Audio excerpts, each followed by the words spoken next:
Olá, sejam bem-vindos ao Girls Who Run. O podcast de corrida que vai ser o seu melhor amigo na sua running era. Eu sou a Mariana Real. E eu sou a Marcela Fante. Nós duas somos duas corredoras, mas acima de tudo somos mulheres. Nesse podcast a gente vai falar sobre diversos assuntos relacionados ao mundo da corrida e ao universo feminino, acompanhado de convidadas incríveis. Nós estamos muito ansiosas por tudo que a gente vai viver aqui. Aproveita e já segue @girlswhorun.pod nas redes sociais para você ficar ligado nas novidades e também segue a gente aqui no Spotify. Run when you hear that.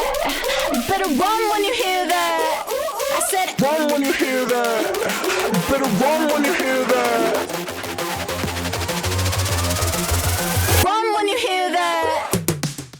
Nesse quinto episódio, nós iremos conversar com uma mulher corredora, podcaster e rainha dos conselhos que você precisa escutar. Hoje a Lu tem uma ótima relação com a alimentação e com os esportes, mas nem sempre foi assim.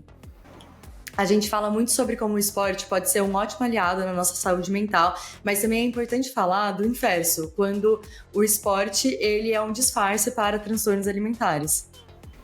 Exato, nós sabemos que esse é um tópico sensível, principalmente para nós mulheres. Então preferimos já deixar o aviso que esse episódio irá ser focado nessa temática e pode gerar alguns gatilhos. Bora começar o episódio?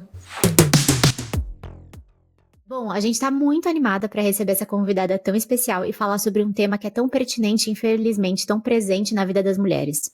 Sim, amiga, falar sobre transtorno alimentar não é uma tarefa fácil, mas a gente pretende fazer isso de uma forma leve e responsável e com uma convidada que tem muito a agregar nesse papo. Seja bem-vinda, Lu! Bem-vinda, Lu! Ai, eu tô muito feliz de estar aqui. Muito obrigada por terem me convidado. Estou emocionada. Estou me sentindo uma corredora. Agora oficial. É isso. Você é. Antes eu Agora não você era. entrou na Running Era. Agora, 10 de maio, eu me tornei. Sim, de fato, carimbada.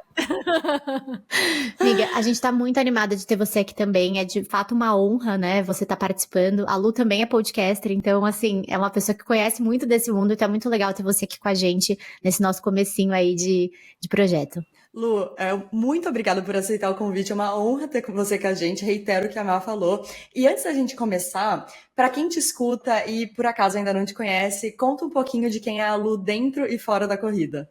A galera que não me conhece, eu tenho todo um Instagram e uma plataforma no Spotify também, em que eu falo que eu dou os conselhos que eu preciso escutar. Então, eu com certeza sou uma pessoa que tá sempre aprendendo. E aí, isso é na vida e na corrida. E dentro dessa série, poderia fazer vários vídeos sobre corrida, porque eu gostaria de ter seguido muito mais conselhos no início da minha carreira como corredora aqui, porque com certeza eu teria evitado lesões e outras coisas. Eu acho que tanto dentro quanto fora da corrida, uma coisa conversa com a outra. Eu acho que em ambos os lados eu sinto que eu sou uma pessoa que está buscando sempre aprender mais enquanto eu vou errando, enquanto eu vou tendo as minhas dicotomias e o progresso e as partes que a gente vai meio que parando e ficando meio empacada no meio do caminho. Eu não sei, eu acho que é difícil dizer o que eu sou fora da corrida, porque eu sinto que a corrida e a minha vida, elas se complementam de um jeito muito forte. Muito do podcast a gente fala bastante sobre isso, né? Que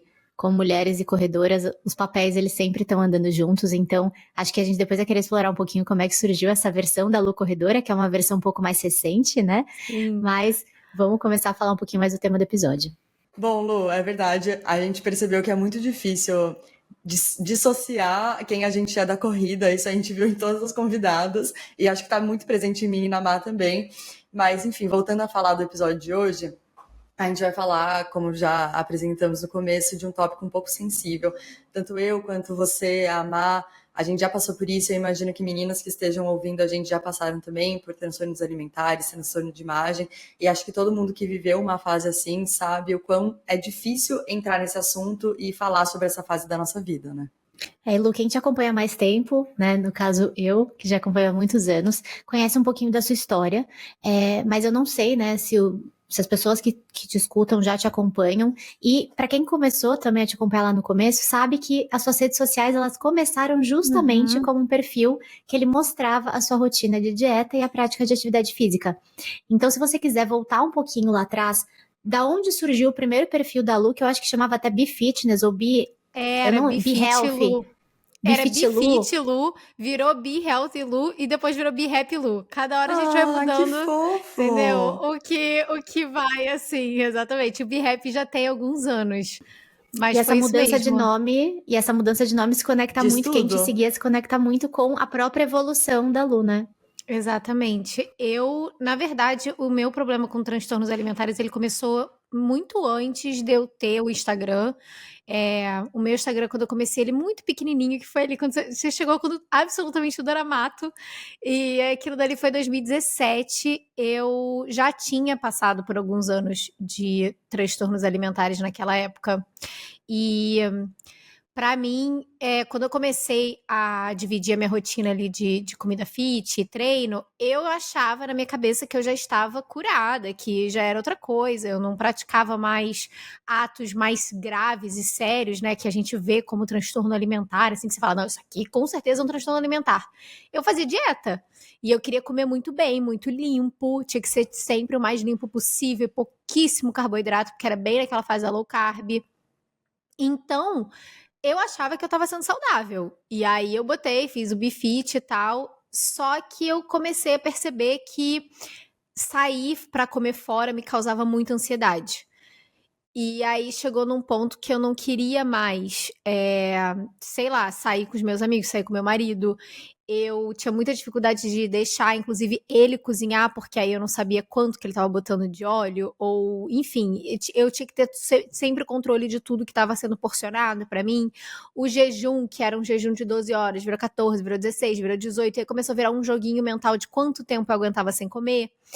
E aí aquilo dali foi gerando muita, muita, muita ansiedade dentro de mim, até que sei lá, foi um dia, eu não sei por que que o YouTube me passou esse vídeo, mas eu tava assistindo no YouTube, não sei nem o que eu tava vendo, e aí ele me sugeriu um vídeo na época da Diana Garbin, que sempre teve uma plataforma muito grande com relação a isso, e ela foi a primeira pessoa que eu vi na internet naquela época, em 2017, falando sobre ortorexia nervosa, que é essa obsessão por comer saudável.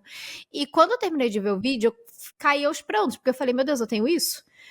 E aí eu fui no meu Instagram, eu fui nos meus stories e eu falei sobre isso, eu dividi o quão triste, frustrada eu tava, e eu fiquei muito surpresa com a quantidade absurda de mensagens que eu recebi de outras meninas falando, meu Deus, eu me sinto assim também. E aí foi quando teve o primeiro boom, assim, de salto de seguidores, de meninas falando, caraca, eu também tô passando por isso. E foi quando eu decidi que eu precisava tratar esse problema. E aí foi toda uma caminhada de muitíssimos altos e baixos que eu fui dividindo ao longo dos anos. E, Miga, voltando um pouco, acho que antes dessa fase do Instagram, né, você comentou que o transtorno começou antes.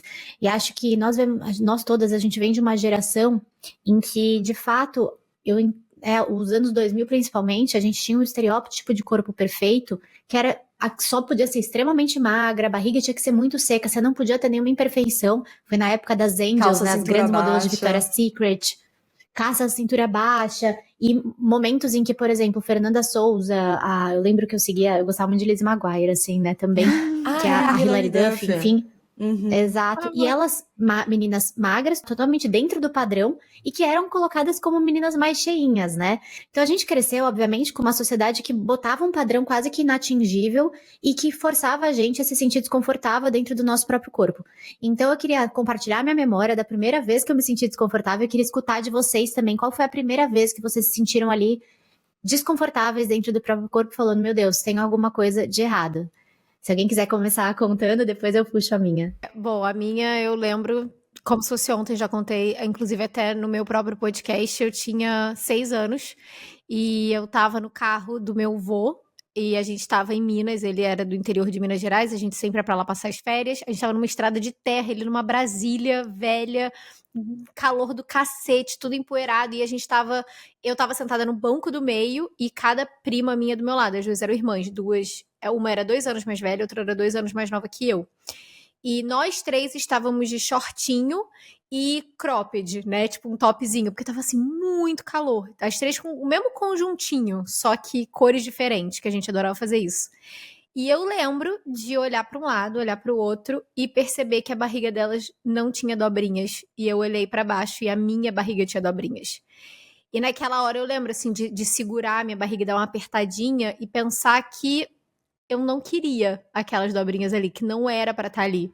E a partir daí foi sempre eu reparando muito que eu tinha essas dobrinhas. Então, tinha passeio de escola pra parque aquático, piscina, eu tava sempre de maiô, não ia de biquíni. Se eu tinha que estar de biquíni junto com as minhas primas, o meu biquíni era sempre muito maior. E eu não gostava de ir pra praia, eu não gostava de... Eu gostava de ir, mas me dava uma angústia muito grande que não era condizente com uma criança de 8, 9, 10 anos, sabe?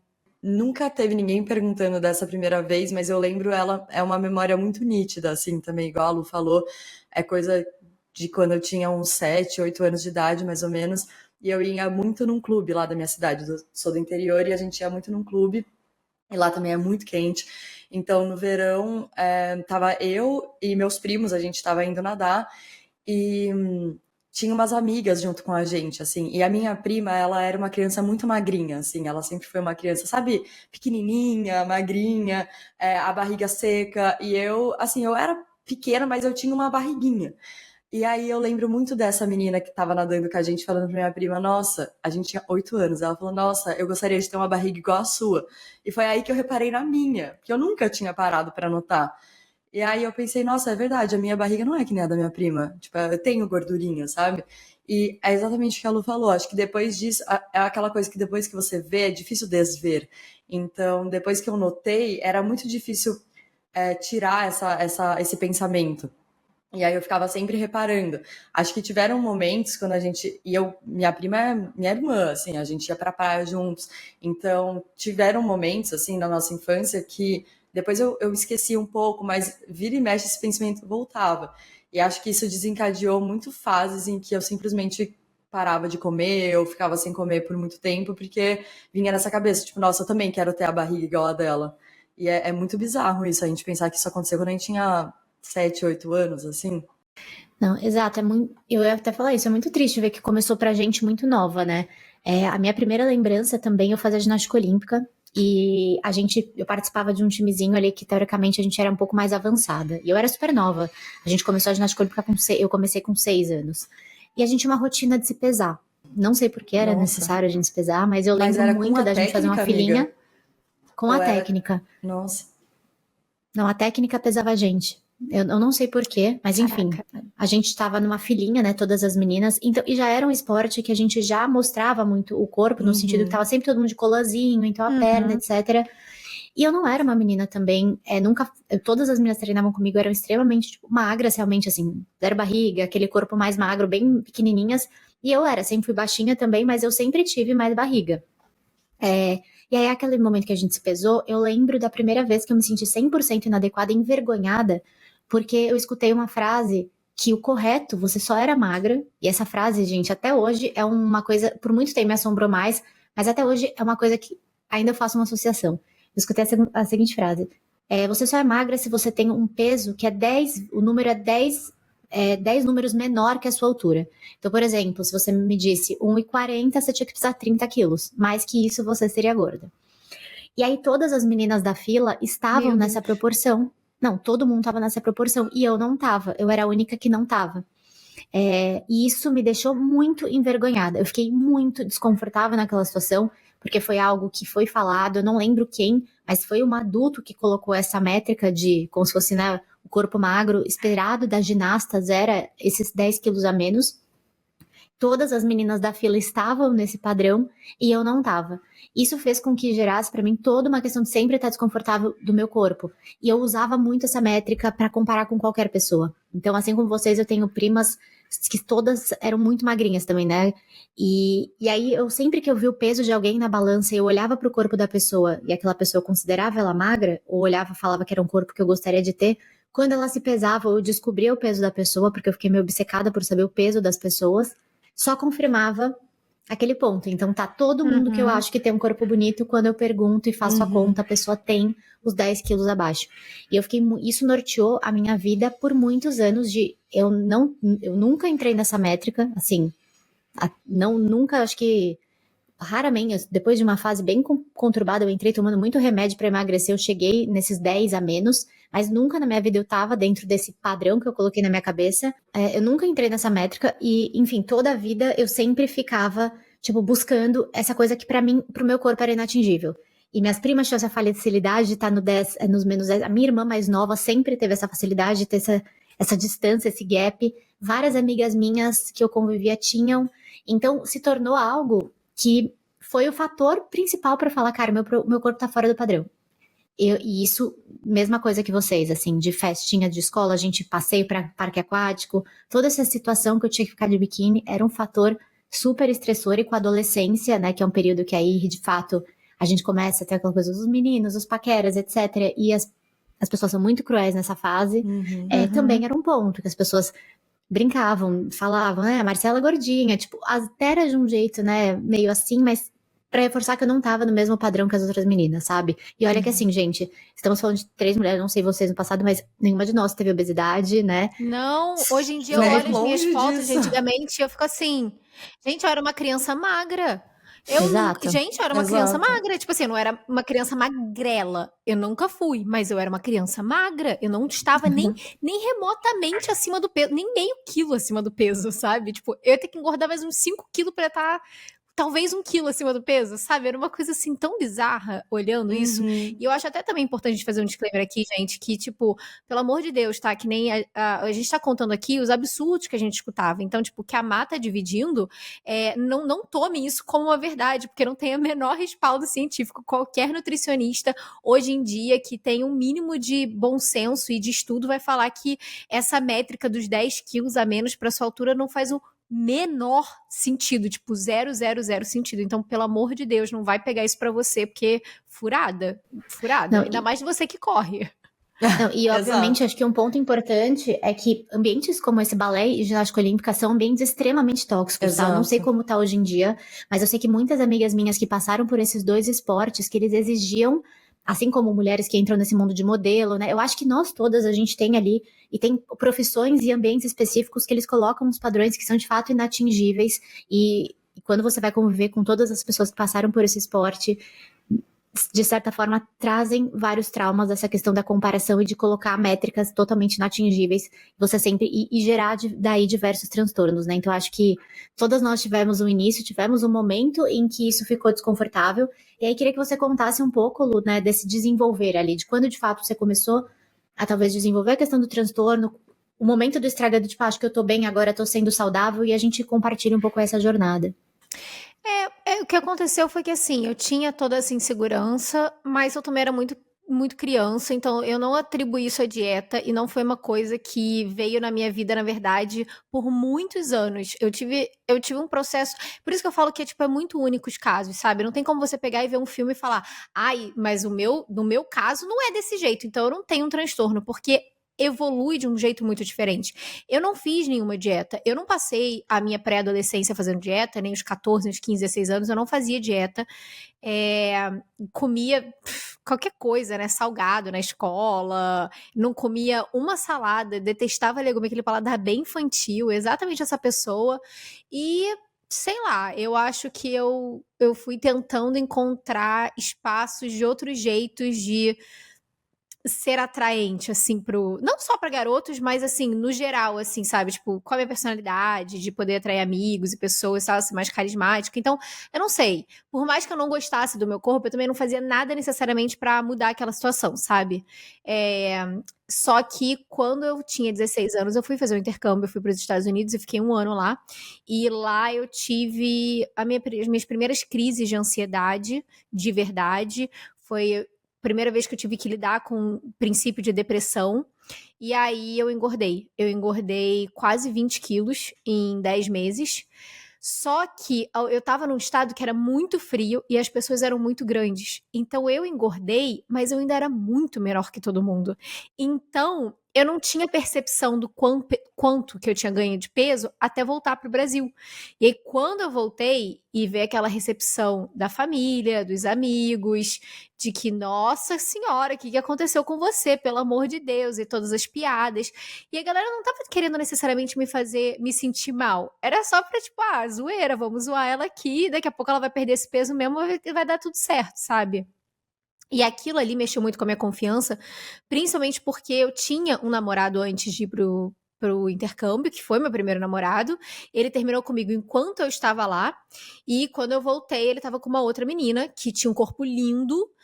E eu não sei, eu não acho que foi um processo consciente de pensar nessa situação assim, ele está com ela porque ela é mais. Não, eu não acho que foi consciente, mas eu acho que de alguma maneira eu associei tudo isso e eu comecei a ficar muito ansiosa, muito nervosa e a minha ansiedade começou a chegar num nível tão grande, que eu comia aquele comer emocional.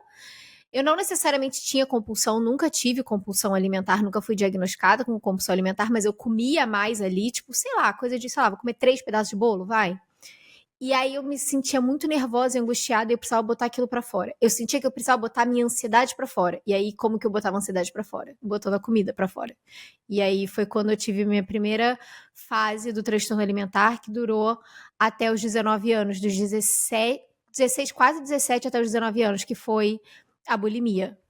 Ô Lu, e só pegando um pouco o gancho, enquanto você tinha esse transtorno, você compartilhava com alguém? Tinham pessoas que sabiam a respeito? Ou tinham profissionais que às vezes estavam com você? Como é que foi? Você estava mais sozinha nessa época, assim? Sozinha, eu escondi de todo mundo, ninguém sabia. Eu tive uma amiga que eu contei pra ela quando a gente já tava com 18 anos. Eu contei, mas eu disse que eu tava melhorando, que eu já quase não mais fazia, e de fato eu já tava, tipo, meio que tentando parar. Mas logo depois que eu contei, na verdade ficou muito pior. E aí era uma coisa que, tipo, começou a ser uma coisa que eu não conseguia comer sem ir ao banheiro logo depois, era um reflexo. Nossa. E aí, nessa época, eu perdi muito peso mesmo. Então, ali entre os 18 e 19 anos, eu perdi muito peso. E aí começou o quê? O pior gatilho de todos, que é o quê? Elogios. Elogio, Você acha que o pior gatilho para um transtorno alimentar é ofensa? Não, não, não. Ele pode até ser o gatilho para você começar. Mas para você ir lá e fazer e continuar, é elogio. Porque aí eu só escutava das pessoas: você tá maravilhosa, meu Deus, você tá magérrima, você tá linda. Gente, eu tinha umas olheiras tão fundas, eu tava amarelada, porque eu tava anêmica, porque não tinha Você não retinha nutriente dentro de nutriente, mim. né? Não Exato. retinha nada. E eu bebia muito, era época de faculdade, então eu deixava de comer pra beber. E aí eu passava mal nas festas, porque eu não tinha comido, só tinha bebido, então sempre tava dando PT. Mas eu não me incomodava, porque pelo menos eu eliminava o negócio. E foi com 19 anos que eu fiquei com um problema na gengiva chamado GUNA, gengivite ulcerativa necrosante aguda. É um nome horroroso? É a doença pior ainda. A minha gengiva estava descolando dos dentes. E eu ia Nossa. perder todos os dentes. Passou uma infecção pro meu esôfago, pro meu estômago, e estava se tornando uma infecção generalizada. Eu fiquei uma semana, mais ou menos, no hospital internada. Meu sistema imunológico parou de funcionar. E aí foi quando o médico especialista bucomaxilar que estava cuidando de mim, ele sabia. Ele falou assim: Anjo, então, a gente vai conversar ou não vai conversar sobre o que tá acontecendo? Porque parece que é uma coisa comum para quem pratica bulimia. E aí foi quando aí sim, a minha família descobriu, os amigos mais próximos descobriram, e aí eu comecei a fazer um tratamento com um psicólogo que na época não era especialista em transtornos alimentares, então eu acho até que foi por isso que eu parei com a prática bulímica, mas eu continuei fazendo outras coisas e eu não associava, porque não tinha um preparo profissional que pudesse olhar para o que eu estava fazendo ali e falar: não, mas isso aqui ainda é um transtorno alimentar. Eu pensei: não, parei de vomitar, então estou curada. Era isso. Não, acho que uma coisa que você comentou é a vergonha mesmo que as pessoas que a gente tem de compartilhar, né? Porque eu acho que vira uma coisa tão pessoal e você não quer. Eu acho que a relação com a comida e a relação com o corpo pega no lugar da mulher sempre, de você nunca querer afirmar que você tem alguma questão com aquilo, e principalmente quando você não tá fazendo. Eu acho que ninguém mostra, eu acho que as redes sociais mostram muito isso. É os elogios, você quer mostrar: eu tenho uma relação ótima com a atividade física, você mostra ali um prato saudável, mas ninguém sabe o que tá por trás daquela mulher e as coisas que ela tá fazendo, e nem as amigas, muitas vezes a pessoa que tá mais próxima, né, família. Então é uma coisa que é difícil você pegar, porque a pessoa vende uma imagem até de saudável, tem o gatilho dos elogios, então até chegar, e você também admite pra você mesma, né, porque eu acho que eu não cheguei a evoluir pra um caso de bulimia, assim, mas evoluir, assim, tanto que nem a sua jornada, mas e talvez eu nunca tenha falado isso, talvez minha família nunca soube disso, eu tomava laxante, horrores, eu comecei até a desenvolver colite no meu intestino, então eu não vomitava, porque pra mim o vômito era bulimia, então vomitar não, mas tomar laxante adoidado sempre. Laxante, Então, diurético, isso aí diuréticos tudo pode. sempre. Eu tomava diurético e laxante, cada vez o laxante, uma cápsula não fazia mais efeito, duas, tinha horas que eu tava tomando quase uma cartela inteira de lactopurga. E assim, sempre com esse ímpeto, e na minha cabeça era uma desculpa porque meu intestino era preso, mas na verdade eu tava estragando todo o meu intestino. Cheguei a ter colite, foi aí que eu parei, depois que eu fui fazer os exames e tudo mais, e o médico, falei, nossa, tô fazendo mal pro meu intestino mesmo, eu posso gerar um câncer de cólon aqui se eu não parar de machucar essa região. E aí nunca mais cheguei perto de um laxante, mas a gente precisa chegar às vezes em situações extremas, assim, Sim. olha, pra você falar, nossa, tem um problema, e mesmo assim foi o que você falou, sem o acompanhamento necessário, tá, então parei de fazer isso aqui, pronto, automaticamente não tenho mais problema com a comida. Sim. Exatamente. E eu acho que a ortorexia, essa compulsão, essa necessidade por fazer dietas muito regradas e comer muito limpo e ser muito fitness é, sinceramente, o transtorno mais difícil de navegar durante a vida, porque ele é muito aceitável. Ele não é só aceitável, ele é admirado, sabe? Ele é proposto. Ninguém te propõe, tipo assim, ter anorexia. Ai, pare de comer e vire um cadáver. Não, gente, isso é horrível. Mas ficar 18 horas em jejum e correr 15 quilômetros em jejum, tá bacana. Isso aí é legal, isso aí é ótimo, entendeu? Porque a gente vai queimar, a gente vai usar os nossos estoques de gordura pra não sei o que, acelerar o metabolismo. Gente, desculpa, isso pra mim é um comportamento extremamente transtornado. Qualquer pessoa que de fato ame correr, sabe que não dá. Não dá pra você correr 15 quilômetros aproveitando a corrida, aproveitando ali aquele momento pra você fazer uma coisa prazerosa, se você tá 20 horas sem comer, tipo, não tem como, sabe? Vai ser horrível. Você pode até conseguir correr, mas vai ser uma bosta. Então, assim, pra que você tá fazendo, então? Sabe? A gente precisa começar a ter essas conversas mais sinceras e mais difíceis com a gente mesma. Exato, e eu acho que pegando um pouco o gancho, Lu, no que você estava falando sobre o elogio, né? Eu vejo que no esporte isso é algo muito presente, igual a Má estava falando. Tipo, parece que cada esporte tem um corpo que seria o corpo ideal para aquele esporte. Então, eu lembro muito quando eu fazia também ginástica olímpica, falavam para mim às vezes, não vai fazer muita. Eu fazia ginástica olímpica e rítmica. E aí falavam, não faça muita ginástica olímpica, porque você vai ficar baixinha e fortinha, tipo, como se isso fosse mudar o meu biotipo. Vai correr, vai fazer não sei o quê, vai fazer natação, porque te deixa com um corpo bonito. Eu lembro que tinham muitos esses comentários, então como se, o corpo de nadador é aquele corpo com costa larga, né, musculoso, com braço definido. Na corrida é o corpo Eu parei de fazer natação porque eu não queria ficar com o ombro largo, só por isso. E tem muito esses estereótipos, né? E são estereótipos que reforçam o tempo inteiro o quanto a gente tem que estar naquele padrão para ser considerado daquele esporte. Então, o quanto eu já vi de menina relatando que pessoas falaram, nossa, você não tem corpo de corredora, né? Você não parece que você corre porque você não tem corpo de corredora. E o quanto isso pode impactar a gente a deixar também de aproveitar um esporte ou de até praticar esse esporte, porque a gente não está se enquadrando naquele meio ali. E acho que um ponto é que eu acho que eu nunca tinha refletido sobre isso, mas os homens não têm isso, né? Você vê um homem, tipo, não, o cara na escola joga futebol, ele faz basquete, enfim, ninguém fica falando pra ele que aquele esporte, ou porque a gente tem tanta pressão de você tem que ter o corpo da bailarina, você tem que ter o corpo da ginasta, ou ao mesmo tempo, o seu corpo vai ficar feio. Então, pra mulher, o corpo ficar feio, né? Teoricamente, que algumas pessoas colocam esse estereótipo em alguns esportes, tipo crossfit, por exemplo. Eu fui fazer crossfit, não, você vai ficar com um corpo horroroso, não sei o que, vai ficar toda musculosa. O homem não tem, assim, pra ele um negócio de, esse esporte vai te deixar com o corpo. O corpo do homem não é um problema. E pra gente, desde pequena, falarem sobre o nosso corpo é muito natural. Eu acho que coisas que fortaleceram o meu gatilho é porque dentro da minha família, por eu ter a barriguinha, eu gostar de comer pão com requeijão, minha família me chamava de rainha do requeijão, enfim, sempre teve uma coisa interna da família de controlarem muito o que eu tava comendo, porque eu gostava de comer. E eu ganhava peso quando eu comia. Diferente das minhas primas, ou a minha irmã era aquela que você tinha que obrigar a comer, e minhas primas comiam localmente, mas brincavam, chamavam ela de lombriguinhas, porque comiam, não acontecia nada, né? E eu não, eu comia e eu ganhava peso, principalmente naquela fase sabe, antes de você ter o estirão, aquela fase ali que eu dei aquela encorpada um pouco mais, era comentário comum da família, porque eu acho que e principalmente de mulheres, mas todo mundo tem muito medo de que alguém esteja acima do peso por conta da pressão, então fica todo mundo ali querendo controlar o seu Sim. corpo desde sempre. E eu nunca tinha pensado essa conexão também com os esportes, assim, você tá fazendo natação, putz, que legal. Não, você pode ficar com o ombro largo, hein, vai Vai ficar ficar feio. braçuda. Nossa, Meu tipo, sonho gente, agora. Mas assim, na época, né? pega. Não, e deveria não ter comentários sobre o nosso corpo. A gente tá fazendo esporte, que legal. Dane-se o corpo atrelado a isso, sabe? Ou o outro do fora do padrão que gera muito transtorno, que nem na ginástica olímpica eu escutava, mas da corrida. Então, eu não me encaixo nesse esporte porque eu não tenho o corpo esperado. E eu acho que as mulheres sofrem muito mais com isso. Eu não vejo os homens tendo essa questão tanto estética, né? Com peso estético, que nem a gente tem. Sim, até inclusive agora, assim, porque quando eu comecei a correr eu e eu, entendeu? Era eu, os velhos daqui correndo e tal, não tava ainda esse hype, esse boom que parece que estourou final do ano passado. E que bom que estourou, muito legal isso. Mas eu corria sozinha, não tinha...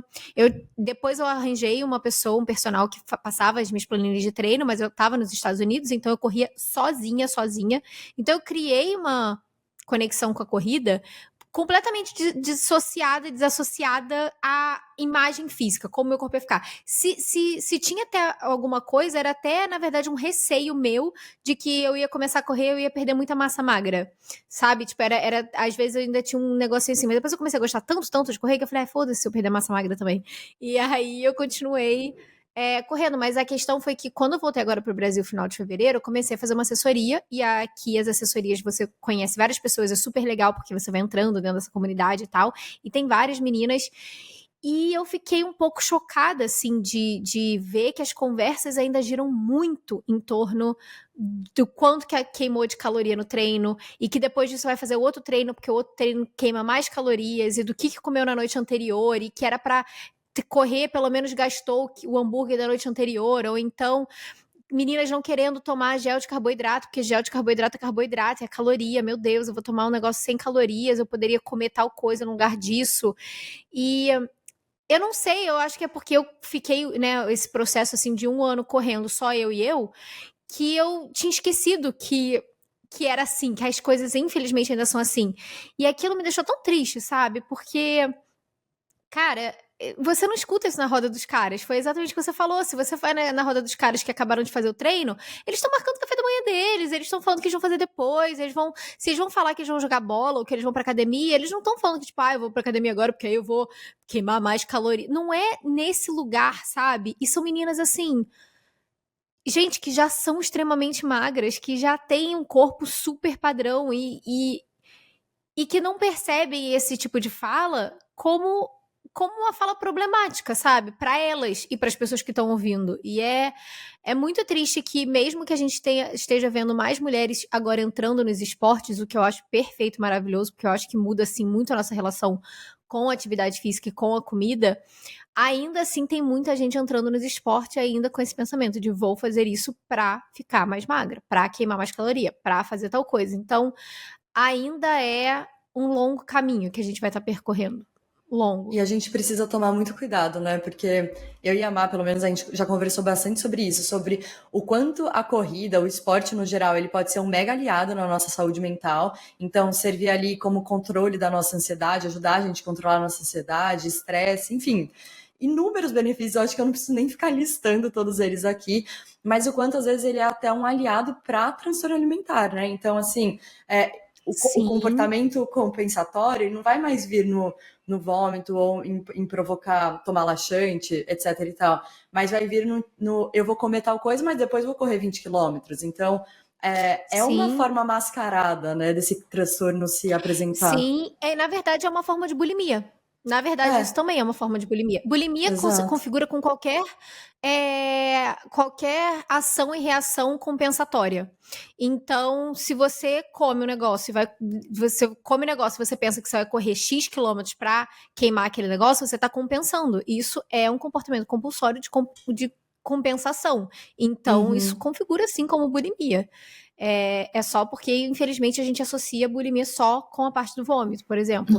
Então, E porque isso é aceitável, né? Sim. Tipo, foi até o que você falou da ortorexia. Eu acho que, pegando um gancho com o que você falou da ortorexia e também com o que a gente tá falando agora, da questão dos esportes, às vezes eu vejo muito nas redes sociais e é admirável aquela pessoa que faz 3 treinos no dia e que não descansa nunca, nunca tem um dia de descanso. E às vezes eu fico me questionando quando eu vejo essas pessoas, porque eu já fui, muitas vezes, essa pessoa que era, olha como a Marcela é muito fitness, ela treina todos os dias. Não, gente, eu tava treinando todos os dias e não respeitando o meu descanso e o meu corpo, porque eu achava que se eu ficasse um dia sem treinar, eu não estaria queimando caloria naquele dia. Uhum. Então, na verdade, era todo um mecanismo 100% pensando na questão de não querer engordar, na questão de querer emagrecer. E aí a gente vê isso nas redes sociais e as pessoas não falam sobre isso. Do tipo, eu tô treinando porque na minha cabeça eu tenho um gatilho me falando que se eu não for treinar hoje, eu vou acabar podendo engordar.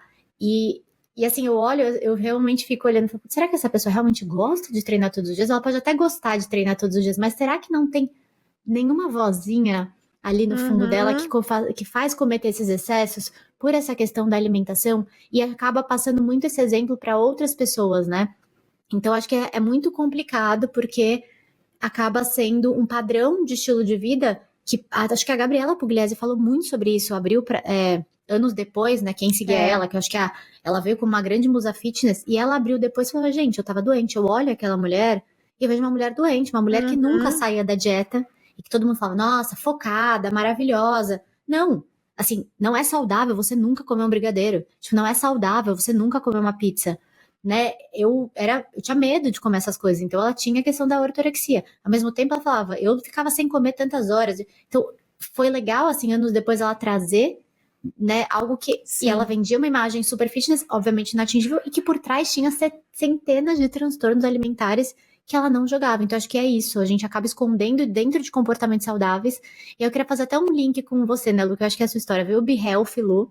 E acho que teve um tempo que você se afastou das redes sociais, porque depois desse seu primeiro transtorno, você teve um segundo momento, que inclusive você deixou de praticar atividade física, né? Então eu queria que você contasse desse momento seu, que eu achei muito legal, eu consegui acompanhar, onde eu senti uma Lu fazendo as pazes de fato com esse lado, assim, seu. Bom, depois que em 2017, que eu fui perceber que eu tava com ortorexia e tudo mais, eu fiquei ali entre 17, 18 até o início de 2019, patinando, tentando entender como que eu poderia fazer as pazes com a comida e com o meu corpo. E isso daí foi com alimentação intuitiva, e eu até tentei fazer assim uma terapia aqui e ali, mas nunca encaixei com os psicólogos nesses 2 anos que eu procurei, eu não tava batendo. Não tive um nutricionista também, então tentei comer intuitivo e eu fui passando por esse processo. E aí tinham meses que eu ficava melhor, tinha meses que eu ficava pior. E aí em 2019, fevereiro de 2019, eu vim pro Brasil e eu passei um mês no Brasil e quando eu voltei para os Estados Unidos, quando eu estava aqui no Brasil, eu já tinha voltado a fazer jejum. Eu falava que, não, é por causa do fuso horário, eu não tenho fome antes do meio-dia. E poderia até ser inicialmente, talvez tenha até sido inicialmente, mas a questão é que foi o gatilho que eu precisava pra, tipo, sei lá, você fica 4 dias sem comer antes do meio-dia. Chega no 5º dia, eu pensava, mas você ficou 4 dias sem comer antes do meio-dia, por que você vai comer hoje antes do meio-dia? Não precisa. E aí aquilo ali virou uma regra na minha cabeça, muito rápido. E aí eu fiquei todos os dias que eu tava aqui no Brasil sem comer antes do meio-dia, perdi um peso, e é uma coisa também importante que, tipo, eu fui percebendo ao longo dos anos que eu vinha e voltava para os Estados Unidos, que mesmo comendo saudável lá, a comida lá é muito cagada, gente. Até que você compra no mercado, sei lá, os caras botam muito hormônio, tem os açúcares escondidos em umas coisas nada a ver. Então, sempre que eu volto pro Brasil, eu naturalmente perco um pouco de peso, que eu acho que não é nem peso, é água, sabe? É retenção, eu tô inchada, eu tô... Entendeu? E aqui eu perco, independente de eu estar do que eu comer. Se eu for comer feijoada todo dia, não sei o que, eu vou dar enxugada pela qualidade alimentar mesmo, tá? A gente tem que estar, graças a Deus, por estar onde a gente tá, sinceramente.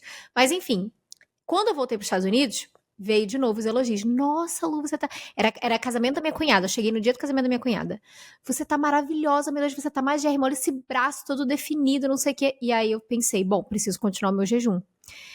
E aí eu dei uma escorregada, que assim, não foi uma escorregada suave, foi assim, rolar pirambeira abaixo, porque eu voltei, tipo, pros Estados Unidos início de março, e final de maio eu fui diagnosticada com anorexia nervosa.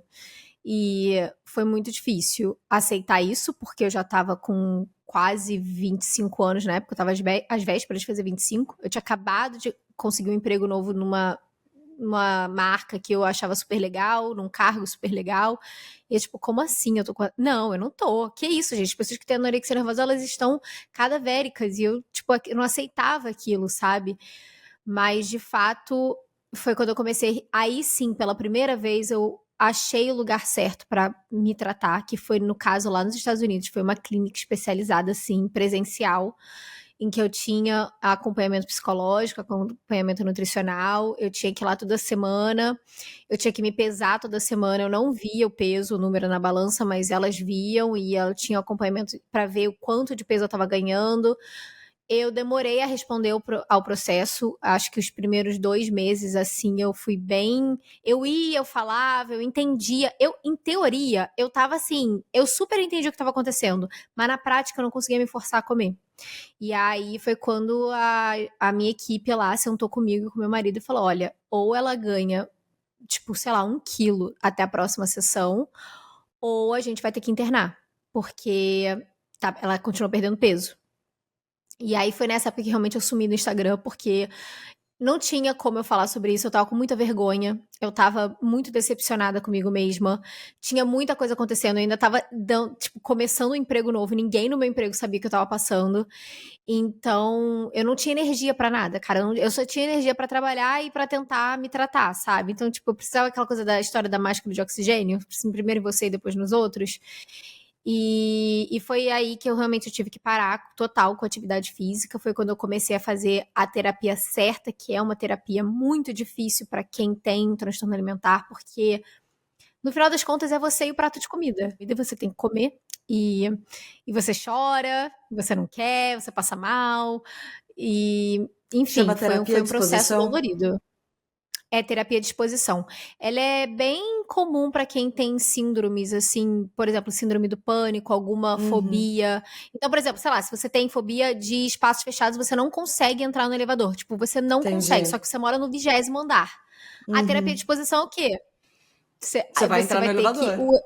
O exercício é fazer pequenos exercícios introdutórios até você conseguir entrar no elevador. Só que em algum momento você vai ter que entrar no elevador. E era Entendi. isso. Eu tinha que comer. E a gente Uhum. fez toda a lista de alimentos que eu tinha medo de comer, ou as regras que eu tinha. A gente tinha que dar checkzinho em uma por uma. E foi assim. Foi um processo muito longo, mas e foi isso, eu parei de fazer atividade física, e aí veio a pandemia também, então 2020 até ali o iniciozinho de 2021, mês de 2021, eu não fiz exercício, eu foquei em voltar a menstruar, porque eu não menstruava mais, e só ali meio de 2021 que eu voltei com atividade física, assim, aos poucos. Lu, só para tirar uma dúvida, você parou com a atividade física, foi em que lugar? Assim, foi lugar no sentido de você parou porque isso te gatilhava, ou porque ainda era um comportamento de compensação, ou você parou porque não tinha energia de tanto que, enfim, seu corpo estava reservando para outras coisas?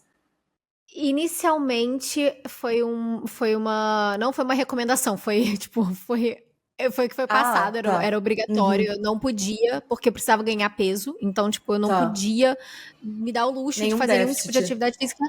Exato. Mas também por questões de compensatório, porque eu era pessoa que, tipo, ficava sem comer até 4 horas da tarde, aí comia uma salada e aí ia direto pra academia, correr na esteira 5 quilômetros pra gastar aquela salada. Uhum. Então, também por conta disso.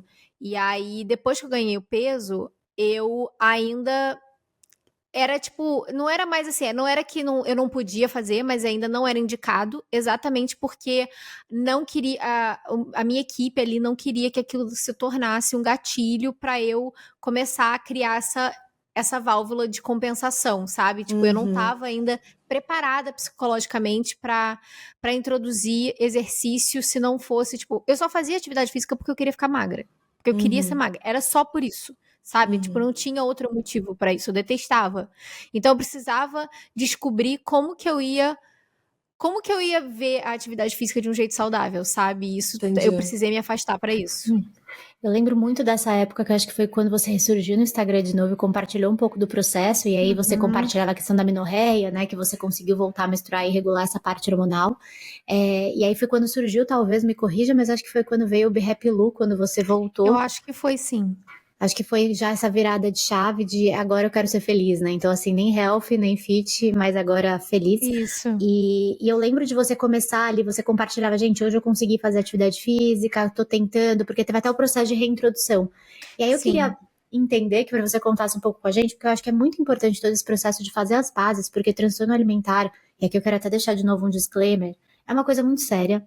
Como a Lu trouxe aqui, é importante você ter os profissionais e o acompanhamento especial. Não acha que você vai conseguir lidar sozinha.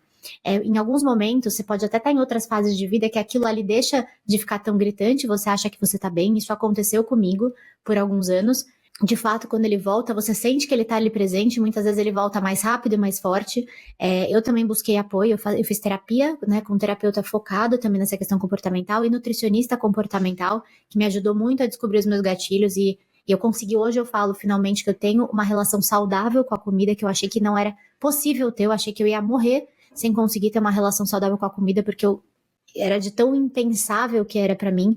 A relação era tão conturbada que eu falei, cara, impossível isso daqui ficar normal. E é possível, né? Então, eu acho que você tendo a ajuda necessária, o direcionamento necessário, então busquem ajuda. Isso é coisa séria.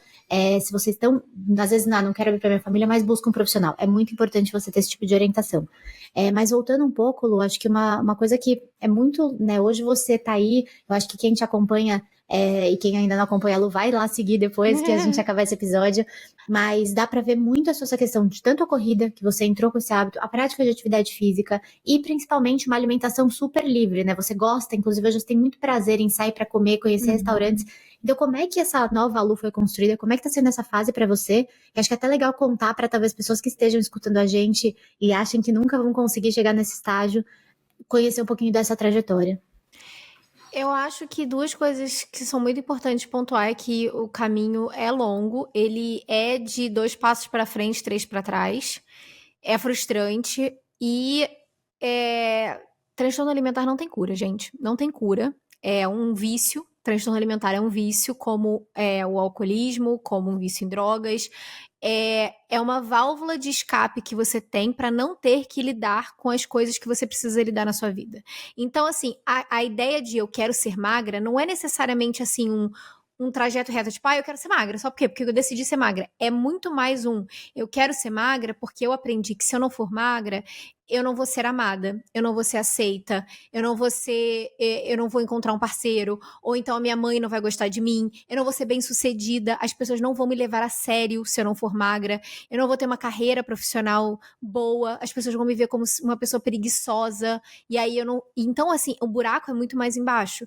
E ele aperta no calo, geralmente nas épocas em que a gente tá passando por fases da nossa vida mais turbulentas, em que as coisas parecem sair do controle, e aí você não tem controle de nada, adivinha o que você tem controle?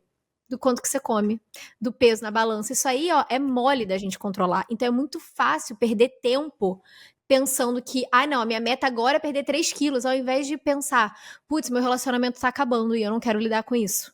Então, assim, é bom olhar pra sua vida no geral e tentar entender da onde que vem esses gatilhos mais profundos, porque foi quando eu comecei a entender essa relação direta entre tem uma coisa na minha vida que está fugindo do meu controle com vou cortar o pão francês do café da manhã, quando eu percebi que uma coisa tinha tudo a ver com a outra, eu consegui me proteger dessas falas, porque ainda vem de vez em quando. Hoje em dia, muito, muito menos do que antes, mas vira e mexe, aparece uma vozinha na minha cabeça e fala, e se a gente não jantar hoje?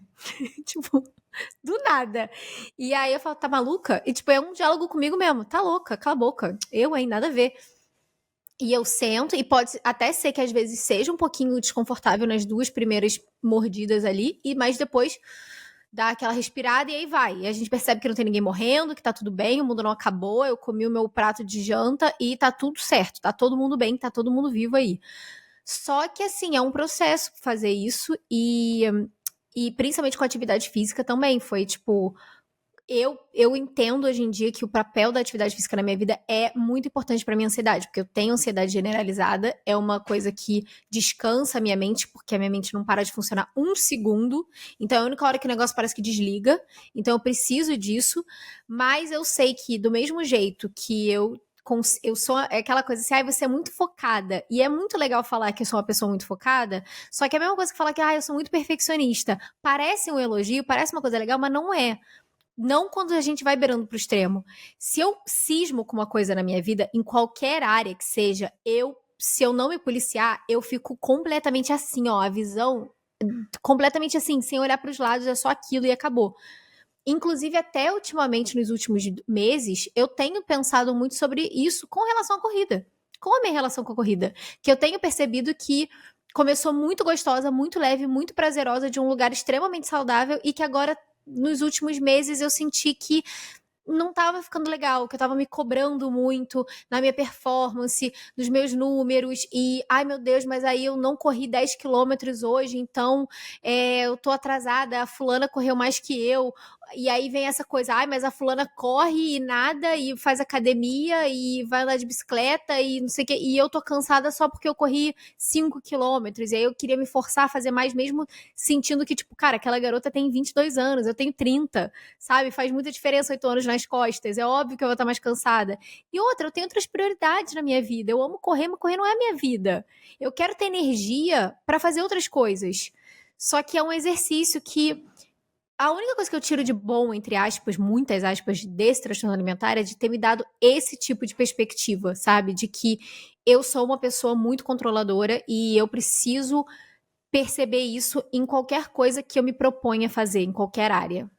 Autoconhecimento é tudo, né? Eu acho que é bom, muito bom você ter trazido esse ponto da relação com a corrida, porque enquanto você estava contando toda a sua jornada, eu vejo muito isso também, que às vezes essa coisa de ficar muito centrada e cobrar, então eu não posso nunca faltar na corrida. Também, de certa forma, o esporte, por mais que a gente fale, a endorfina, querendo ou não, também é um vício saudável, mas também é algo que a gente precisa controlar. Você tem que estar bem se você ficar um dia sem treinar. Assim, de certa forma, não se culpar tanto, porque eu acho que eu tive uma fase que parecia que eu ficava o dia inteiro, meu Deus, eu não treinei hoje, meu Deus, eu não treinei hoje, meu... Tipo assim, eu sou alguma atleta, assim, alguém tá me pagando, eu ganho dinheiro com isso, é a minha profissão, por que eu tô tão mal porque eu não treinei hoje? Exato. Então, acho que também você, às vezes, eu acho que esse ponto que a Lu trouxe é se questionar. Por que está vindo esse sentimento pra mim? Por que eu tô me sentindo tão culpada? Calma, isso aqui não é normal. Tá tudo bem eu descansar um dia. Então, esse amadurecimento também é muito importante em todas as áreas da vida, né? Eu acho que não só na relação com a comida, mas que a gente acaba trazendo para outros momentos também, né? Enquanto a Má estava falando, eu fiquei pensando que esse pensamento, esse autoconhecimento e a atitude de se questionar pode ser muito bom para a gente prevenir, talvez, futuros, né, transtornos alimentares, seja dar início a um ou ele reincidir, porque é o que você falou. Eu acho que é muito aquela frase que falam orar e vigiar, porque ele tá presente ali, isso, né? É exatamente difícil. isso. Eu falo que eu tô há 3 anos em remissão. É isso, eu tô 3 exato. anos em Remissão de remissão. sintomas é ótimo, eu acho que é um termo excelente. E você, além dessa olhar para dentro, né, se questionar, tem outras formas de prevenir esses sintomas de aparecerem? Na sua trajetória, você notou alguma outra maneira de prevenção mesmo? Eu acho que também tentar não se expor muito, né, a gatilhos, eu acho importante. Então, tipo, cara, se você tá seguindo pessoas que não estão funcionando como inspiração, mas sim como uma comparação em que você tá sempre sentindo que é um jogo que você tá sempre perdendo e aquilo vai te cobrando mais, te cobrando, e você fica se sentindo mal sobre quem você é um tipo de coisa que, tipo, é aquela coisa que os olhos não veem, o coração não sente. Então é bom sair, sabe, desse lugar. Foi outra coisa que eu fiz. Quando eu parei, quando eu decidi que não, basta, eu vou me tratar, eu parei de seguir qualquer pessoa que falasse qualquer coisa de atividade física, acabou, saiu. E é impressionante como que as redes sociais fazem a gente achar que o mundo inteiro respira aquelas coisas que você respira. Só que é só você se remover daquela bolha, literalmente no seu celular, que você descobre que a maioria das pessoas ainda não corre, que a maioria das pessoas não faz dieta, que a maioria das pessoas, tipo, não tá bitolando pelo menos tanto assim no número da calça jeans ou do biquíni. As pessoas estão vivendo a vida delas. Então, assim, é bom, sabe, sair assim desse lugar. Eu acho também importante tentar, isso é difícil, mas é bom tentar ser mais firme, impondo limites. Então, foi uma coisa que eu comecei a fazer com relação, tipo, a até familiares e amigos, e falar, olha, eu agradeço, mas eu prefiro que não comente sobre o meu corpo, porque nunca bate bem em mim. Ai, mas é um elogio. Não, eu sei, mas é que eu não sei receber elogio. E aí dá aquela risadinha kkk, entendeu? A gente faz uma piadinha e deixa, sabe? Porque às vezes também é importante fazer isso. Eu comecei a pedir para as pessoas não falarem. Gente, eu não quero saber se eu engordei, se eu emagreci, não precisa falar nada. E isso foi, sabe, tipo... E as pessoas entendem, as pessoas... Tipo, e não é que, tipo assim, nossa, elas vão achar isso... Gente, você não é tão importante assim. A pessoa vai ouvir, pode pensar que é estranho por 5 segundos, depois ela já esqueceu. Entendeu? E aí, vida que exato. segue. Não precisa dar tanta importância pra isso, sabe? Uhum. Você tem que pensar em você mesmo, sabe? No seu bem-estar. Não no que o outro vai pensar. Então, sei lá, acho que essas duas, assim, são bem importantes. Acho que esse ponto que você trouxe é muito importante da questão dos comentários do corpo, né? Porque depois que eu passei por todo esse processo, eu comecei a ver as pessoas ao meu redor o quanto cultuam, né, essa questão da magreza e o quanto ainda tem a questão de muitos comentários. E isso é um negócio que me deixa muito desconfortável, né? Eu acho que hoje eu não me sinto bem quando alguém me elogia e fala que eu tô magra. Assim, eu não gosto que a pessoa faça esse tipo de elogio. Então, de certa forma, eu acho até bom que, ao invés de ser um gatilho pra mim, do tipo, você tá... É um negócio que eu fico desconfortável, eu falo, não quero que você fale sobre o meu corpo. E hoje eu até lido muito, eu acho que a gente nunca pode parar com esse acompanhamento, porque eu acho que o ponto que a Lu falou de remissão é algo que sempre tá ali à espreita, né? A gente precisa sempre estar vigiando. E eu sei alguns gatilhos meus. Então, hoje eu tô trabalhando muito com, inclusive, a minha psicóloga e nutricionista, etc. A questão do eu acho que tá tudo bem, mas eu tenho muito medo de engordar. Porque eu tenho medo de, se eu começar a engordar, voltar tudo, e eu voltar para aquele lugar.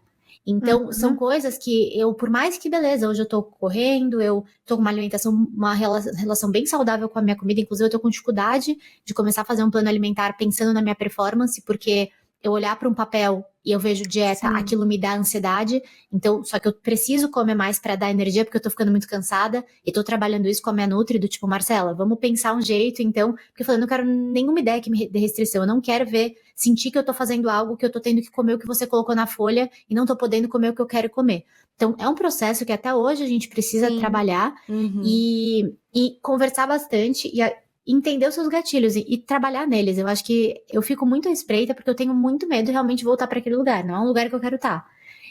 Mas a gente precisa falar sobre isso e buscar sempre o apoio, né? Não dá para ignorar e fingir que não existe.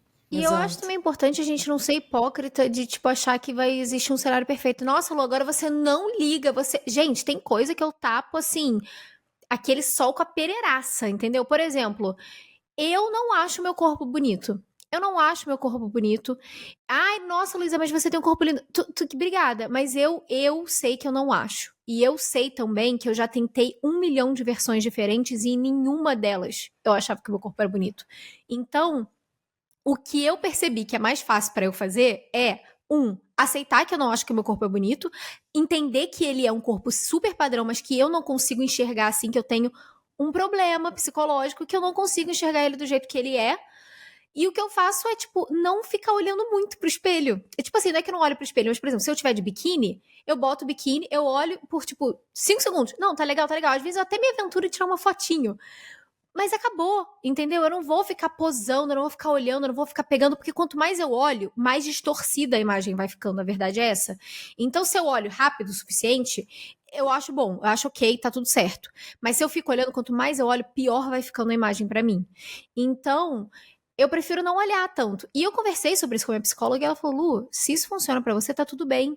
E a partir do momento que eu percebi que eu não preciso, amar o meu corpo de todo jeito, que não sei o que, não sei o que lá, e que eu posso só respeitar ele e respeitar o que ele faz por mim e cuidar dele com o respeito que ele merece, é bom o suficiente, entendeu? Eu não preciso amar e achar a coisa mais linda do mundo, porque se eu ficasse a vida inteira tentando encontrar esse tipo de sentimento, conexão, eu ia passar a vida inteira me frustrando e talvez eu acabasse tendo mais problemas com o transtorno alimentar. Eu voltasse, regredisse mais, sabe? Nessa coisa. Mas a partir do momento que eu falo, gente, é isso aí, tá? É o que dá pra hoje, foi o melhor que eu consegui.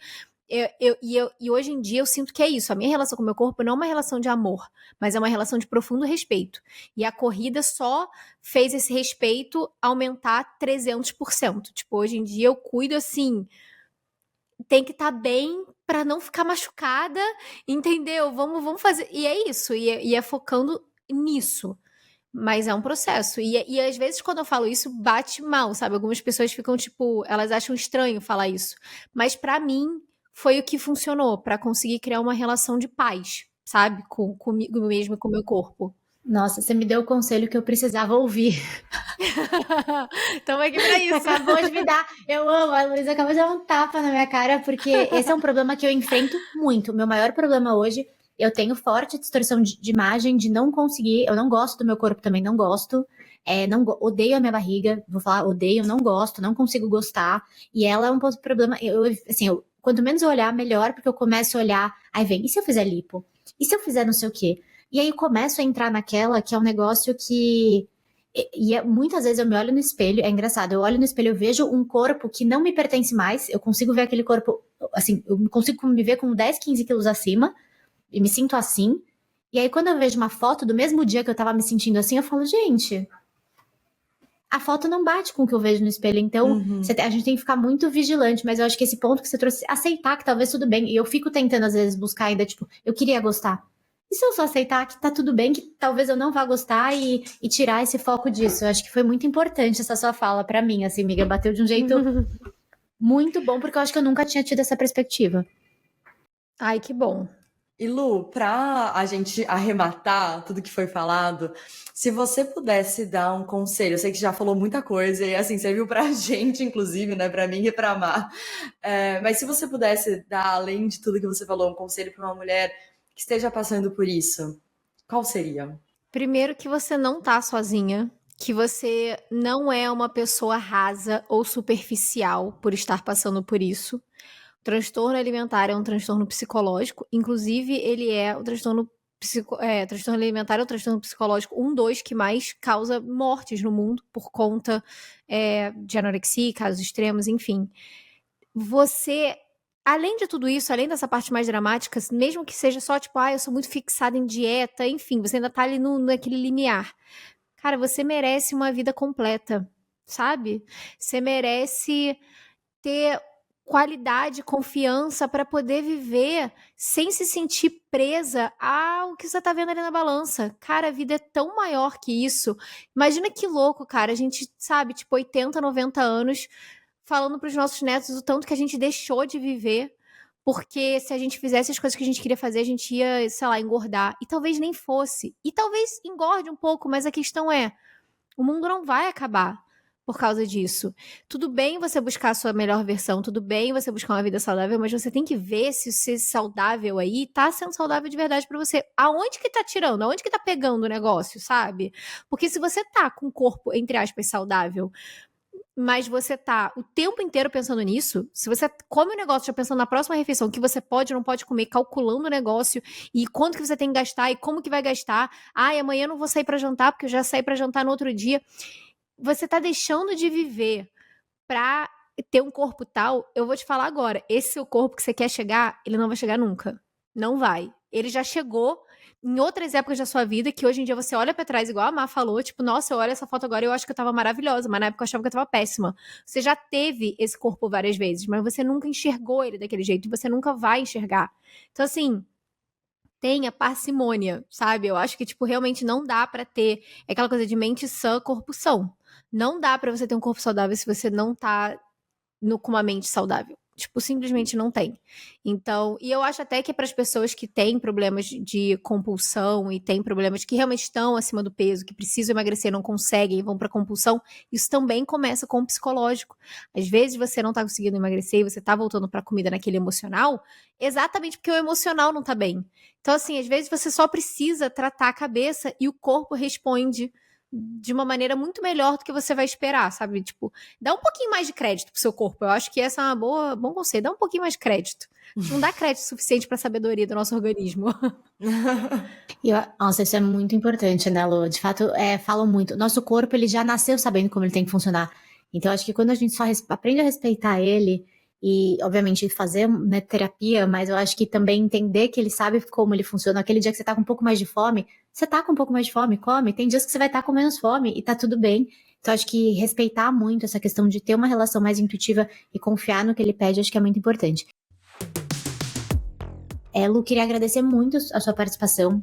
Foi muito bacana ter você aqui para falar desse tema tão importante, tão relevante, tão sensível. Acho que para quem ainda não te segue, eu queria que você fizesse aí um jabá das suas redes sociais. Aproveita para contar um pouquinho como as pessoas podem te acompanhar mais daqui em diante. Eu também amei, meninas. Me convidem sempre. Adorei. A gente pode ficar falando horas aqui. E literalmente a gente pode ficar falando horas. A gente sabe que a gente se encontra e fica falando horas. Então, Bom, pra quem não me conhece, eu sou a Lu, do Instagram e do TikTok, behappy.lu, onde eu dou os conselhos que eu preciso escutar. Inclusive é o que eu falo em todo podcast. Tem um podcast também. É o Notas de Rodapé, pra não surtar. Tá no Spotify e no YouTube.